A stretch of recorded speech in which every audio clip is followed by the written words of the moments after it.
오늘은 계시록 7장 4절에서 8절 말씀 중심으로 하나님이 계수하신 사람들이라고 하는 제목의 말씀으로 함께 은혜를 나누려고 합니다. 사랑하는 여러분, 세상에는 두 종류의 이름이 있습니다. 그것은 사람이 기억하는 이름과 하나님이 기억하시는 이름입니다. 사람이 기억하는 이름은 시간이 지나면 어떻습니까? 잊혀집니다. 그러나 하나님이 기억하시는 이름은 영원히 사라지지 않습니다. 오늘 본문은 바로 그 이름들의 이야기입니다.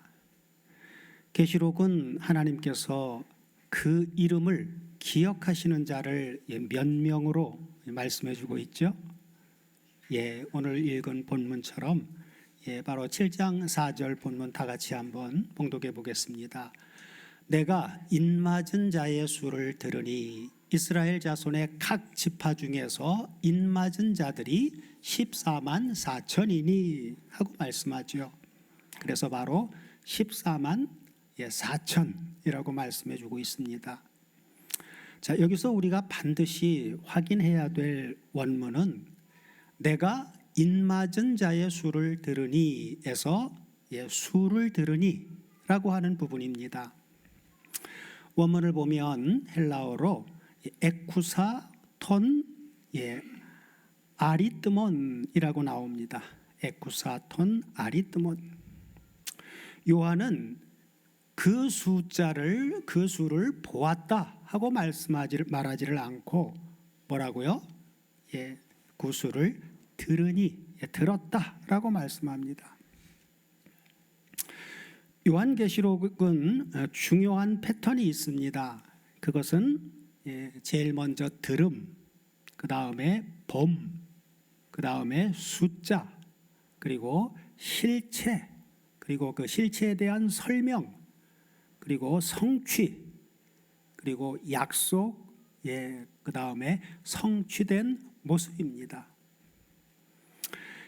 이 패턴이 의미하는 것은 바로 이것입니다. 하나님의 나라는 우연이 아니라 정확합니다. 정확합니다 하고 말씀하신 것입니다. 자, 하나님의 인맞은 자들의 수가 몇 명이라고요? 14만 4천. 이것은 도대체 어떤 의미일까요? 많은 사람이 묻습니다.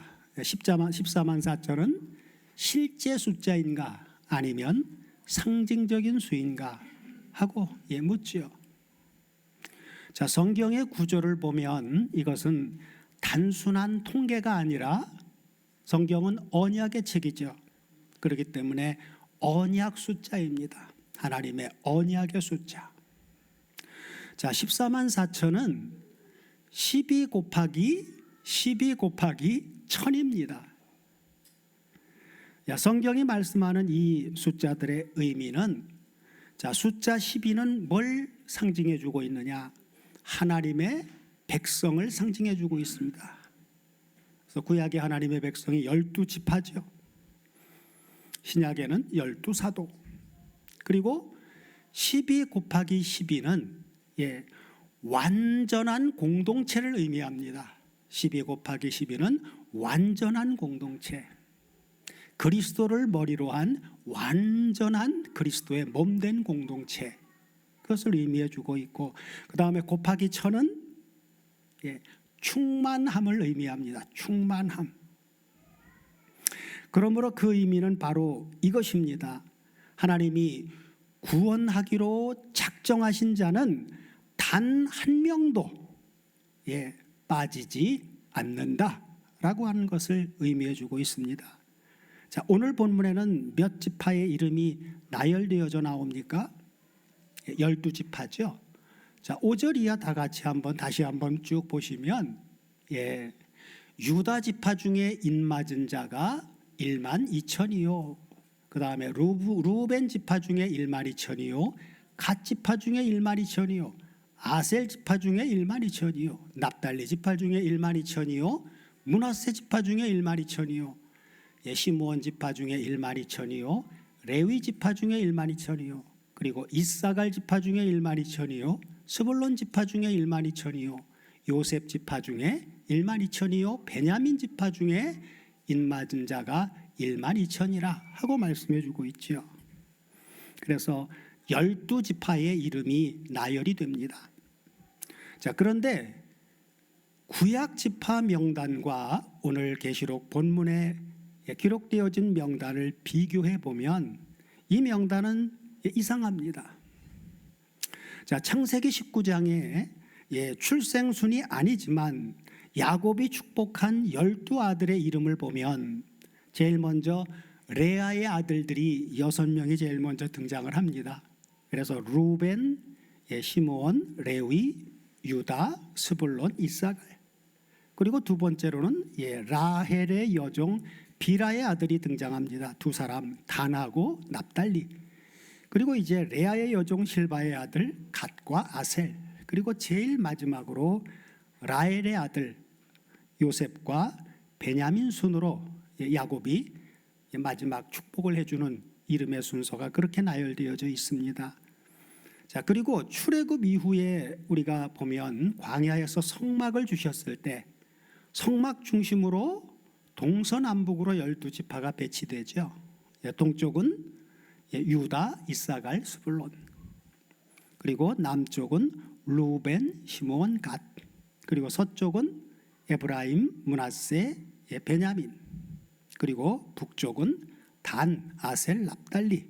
이렇게 성막을 섬기는 일을 전념하게 하신 레위 지파는 빼버리고, 그리고 또한 요셉을 넣지를 않고 요셉 대신 요셉의 두 아들 에브라임과 므낫세가 들어갑니다.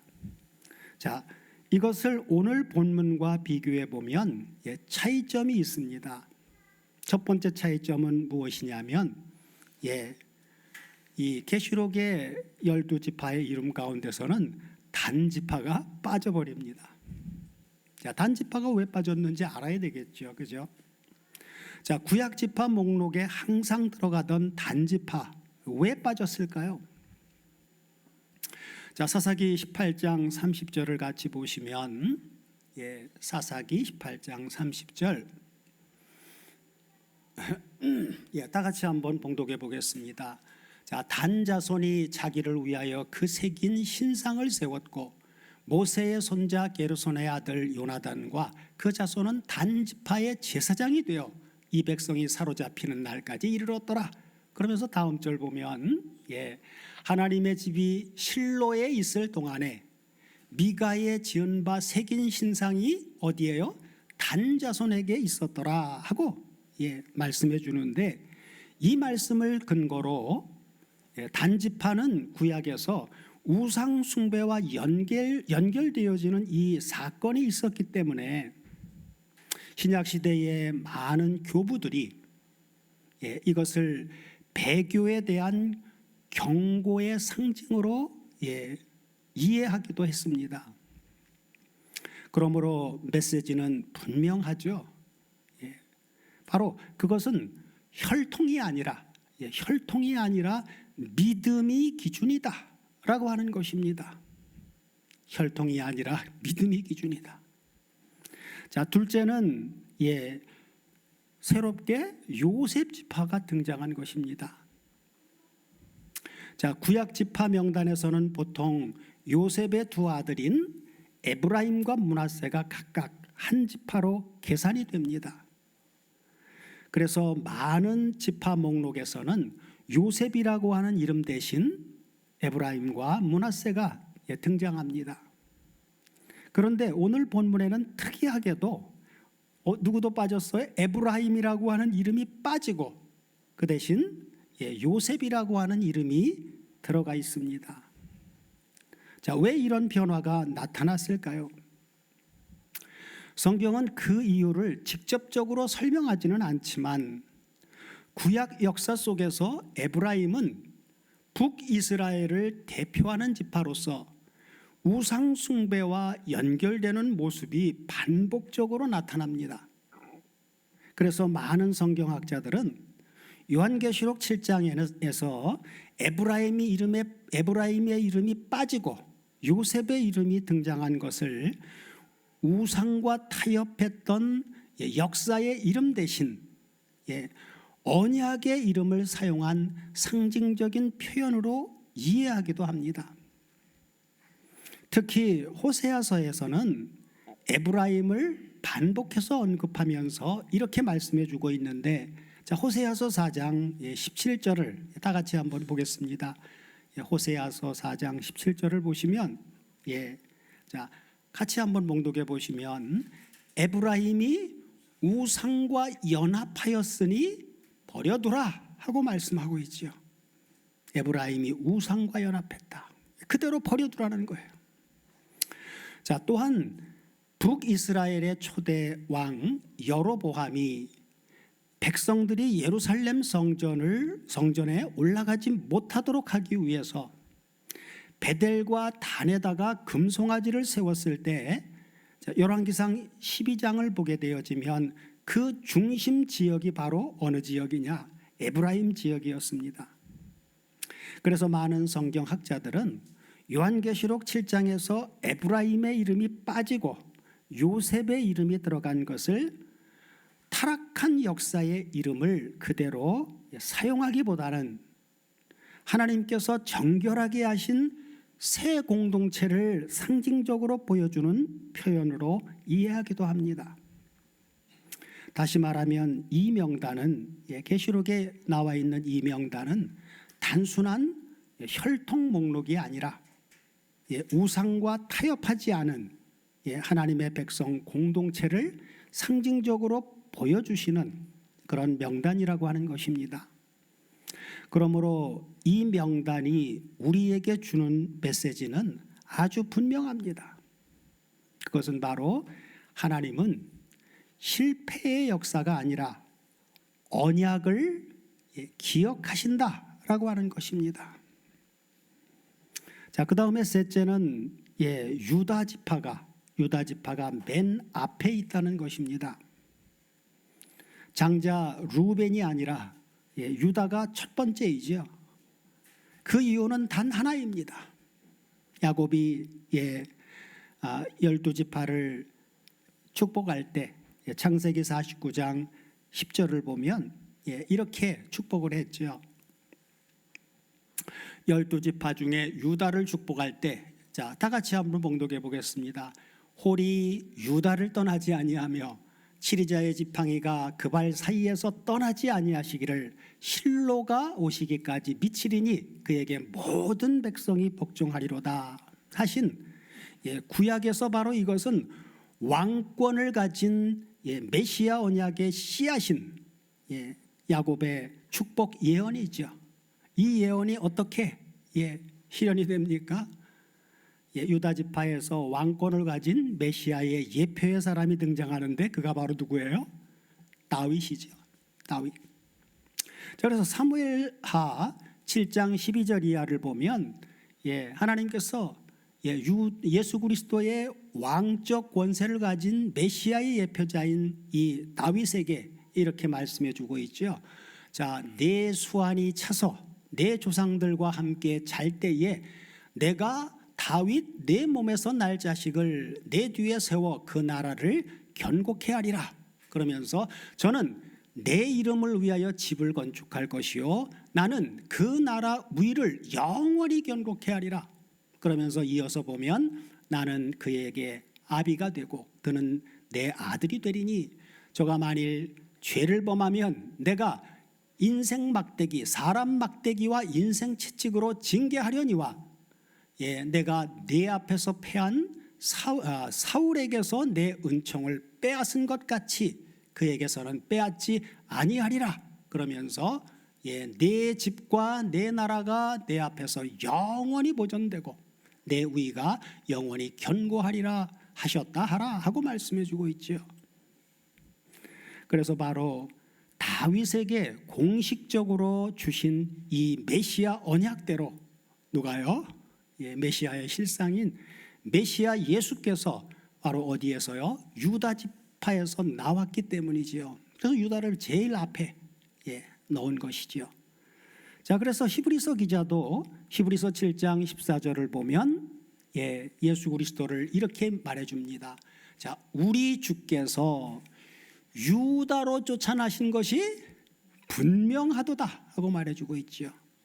그 다음에 우리가 앞서 나눴던 계시록 5장에서도 5장 5절을 보면 사도 요한이 보좌에 앉으신 이의 오른손에 7인으로 봉한 책을 하늘을 봐도 땅을 봐도 아무도 뗄 자가 없어서 울고 있을 때 한 전사가 와서 얘기했을 때 얘기해 준 말이죠. 자, 장로 중에 하나가 내게 말하되 울지 말라.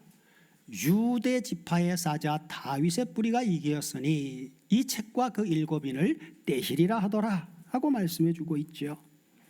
그러므로 계시록에 등장하는 오늘 본문의 이 명단들은 바로 육신의 족보가 아니라 무슨 족보예요? 메시아 중심의 명단입니다. 메시아 중심의 명단. 자, 오늘 본문을 읽다 보면 반복되는 표현이 있습니다. 반복되는 표현. 그건 바로 뭐예요? 그래서 자, 7장 본문 7장 5절만 같이 한번 보겠습니다. 자, 내가 유다 지파 중에 인맞은 자가 12,000이요 루벤 지파 중에 12,000이요 갓 지파 중에 12,000이요. 그렇죠. 계속 반복되는 게 뭐예요? 못못 중에 지파 중에서 12,000이요 라고 하는 것이죠. 이 반복은 지루함이 아닙니다. 의도적인 것입니다. 자, 하나님께서는 지금 무엇을 하고 계신 거예요? 지금 한 사람 한 사람의 이름을 부르고 계신 것입니다. 자, 하나님께서 그 이름 하나하나를 부르고 세시는 이유는 무엇입니까? 자, 구약성경 이사야서 43장 1절을 다 같이 보시면 이사야를 통해서 이렇게 말씀하십니다. 야곱아, 너를 창조하신 여호와께서 이제 말씀하시느니라. 그러면서 이스라엘아, 너를 조성하신 자가 내게 이제 말씀하시느니라. 자, 두려워 말라. 내가 누구를? 너를 구속하였고 내가 너를 지명하여 불렀나니 너는 내 것이라 하고 말씀해 주고 있죠. 자, 이처럼 하나님은 우리를 구원하실 때 무명으로 다루시지 않고 그 이름을 지명하여 부르십니다.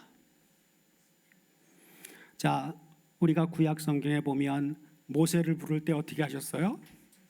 야 그러셨어요? 아니죠. 모세야. 자, 사무엘은 어떻습니까?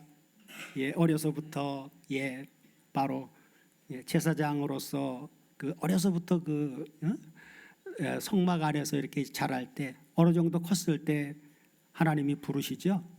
사무엘아, 사무엘아. 처음에는 처음 경험하는 일이라 사무엘은 누가 부르는 줄 알았어요? 하나님이 부르시는 줄 몰랐어요. 바로 제사장 엘리가 부르시는 줄 알고 쭉 가가지고 부르셨습니까? 그랬더니 아니 나 안 불렀어. 그렇게 3번이나 반복하죠. 처음엔 엘리가 몰랐다가 나중에 알았어요. 아, 하나님이 부르시는구나. 그래서 이제 사무엘한테 얘기를 하죠. 너 가서 또 부르시거든 주의 종이 여기 있습니다. 말씀하시옵소서라고 얘기해라. 그렇게 해서 하나님하고 대화가 이루어지잖아요. 그렇죠? 그런 것처럼 바로 하나님은 우리의 각각의 이름을 아시고 불러내신다는 것입니다. 2000여 년 전 주님도 우리가 다음 시간에 나눌 본문이지만 요한복음 10장 2절 이하를 보면 이렇게 말씀해 주셨습니다. 자, 문으로 들어가는 이가 누구라고요? 양의 목자라.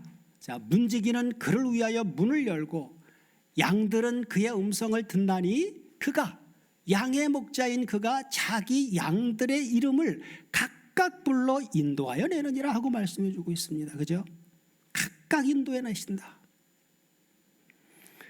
우리가 교회에 나오게 된 것도 예, 하나님이 우리를 불러내신 거예요. 각각 불러내신 것입니다. 자, 계시록 17장 17절도 보면 다음 시간에 나눌 본문인데, 자, 7장 17절에서도 보시면 이렇게 말씀해 주고 있지요. 계시록 7장 17절이요. 계시록 7장 17절. 다 같이 한번 봉독해 보겠습니다.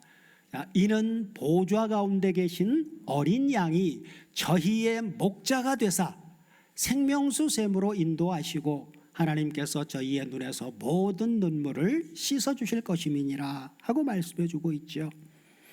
그래서 계시록의 어린 양은 양들의 목자이시기에 양들 각각의 이름을 아시고 불러내시는 분이십니다.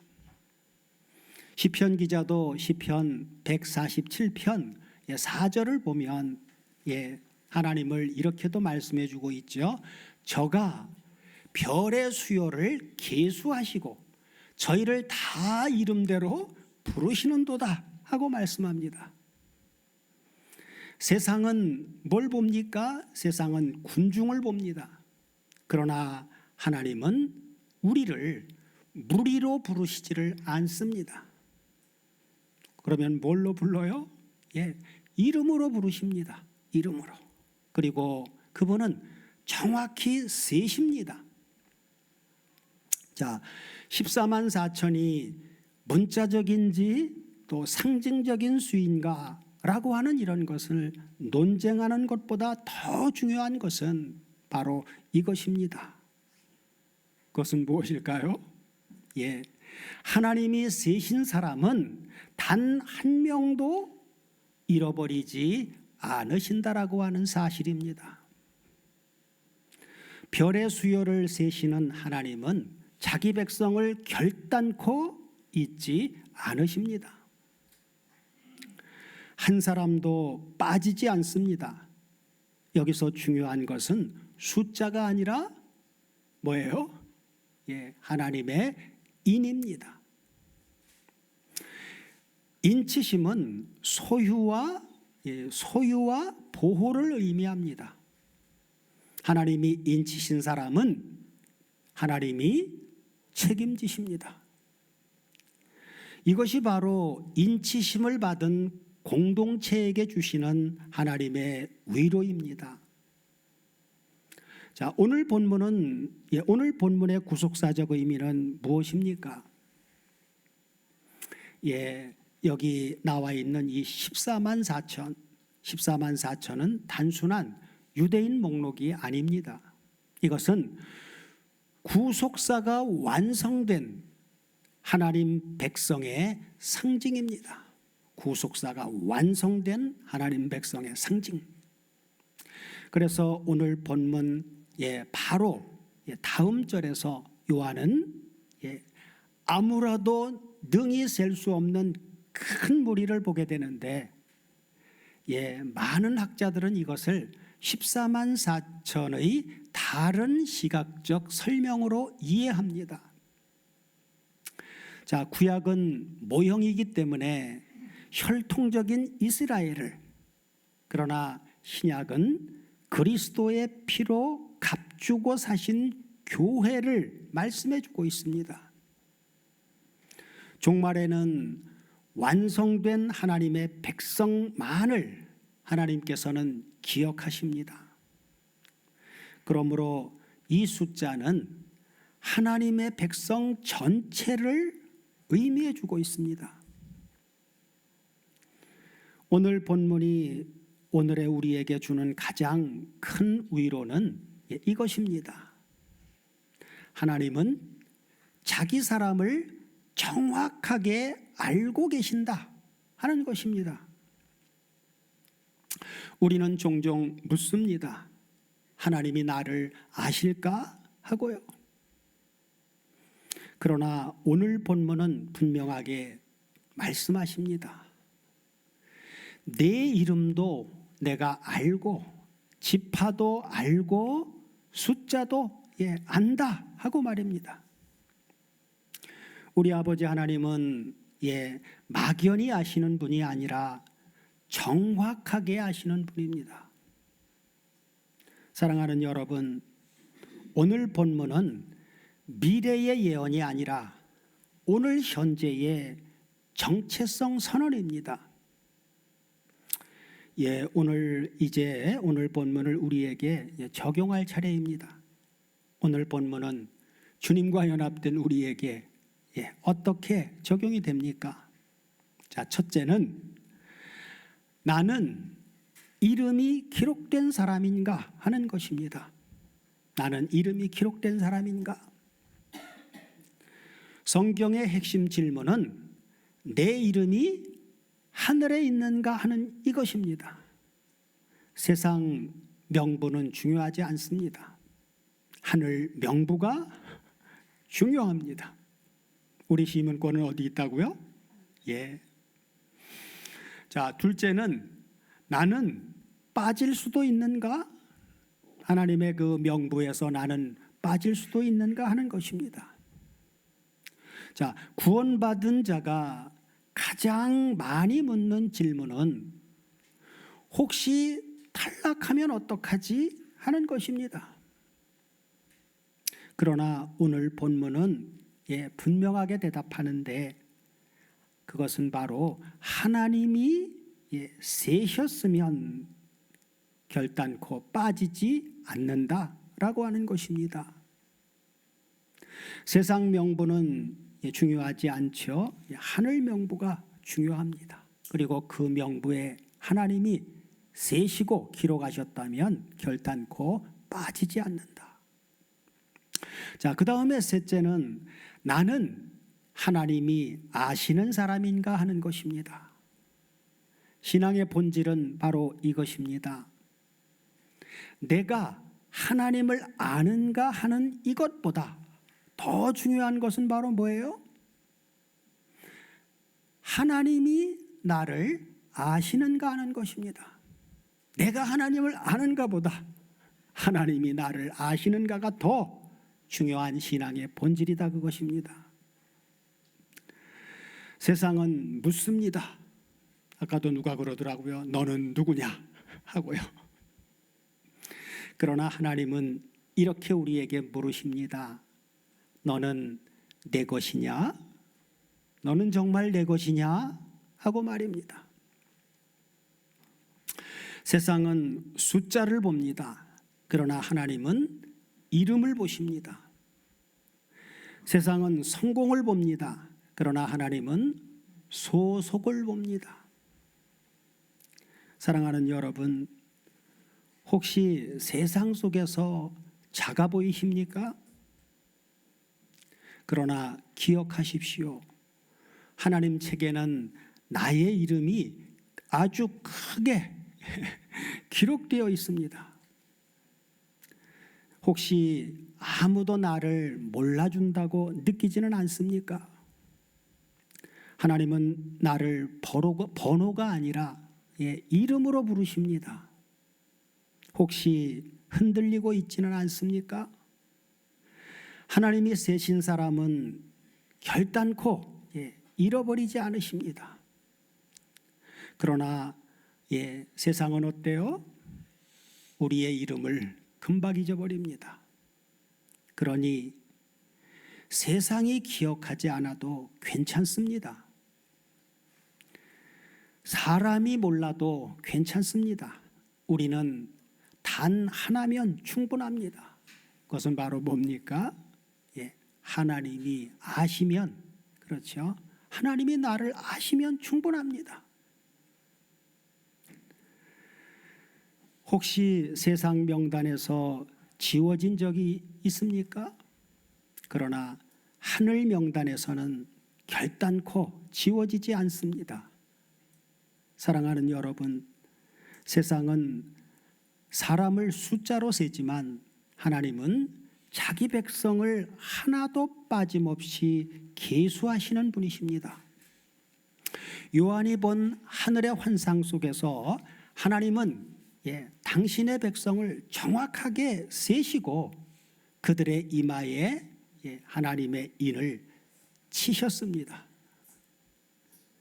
이것은 단순한 숫자가 아니라 하나님이 아시고, 하나님이 지키시고, 그리고 하나님이 끝까지 책임지시겠다라고 하는 표시입니다. 그러므로 사랑하는 여러분, 우리는 세상 속에 흩어져 살아가지만 잊혀진 사람들이 아닙니다. 우리는 하나님이 기억하시는 사람들, 또 하나님이 인치신 사람들, 하나님이 계수하신 사람들입니다. 세상은 우리를 몰라도 괜찮습니다. 하나님이 우리를 아시면 우리는 그것으로 충분합니다. 이제부터는 하나님이 계수하신 백성이라고 하는 확신으로 믿음의 길을 담대하게 걸어가는 저와 여러분이 되게 해주시기를 우리 주 그리스도 예수의 이름으로 축원드립니다. 아멘.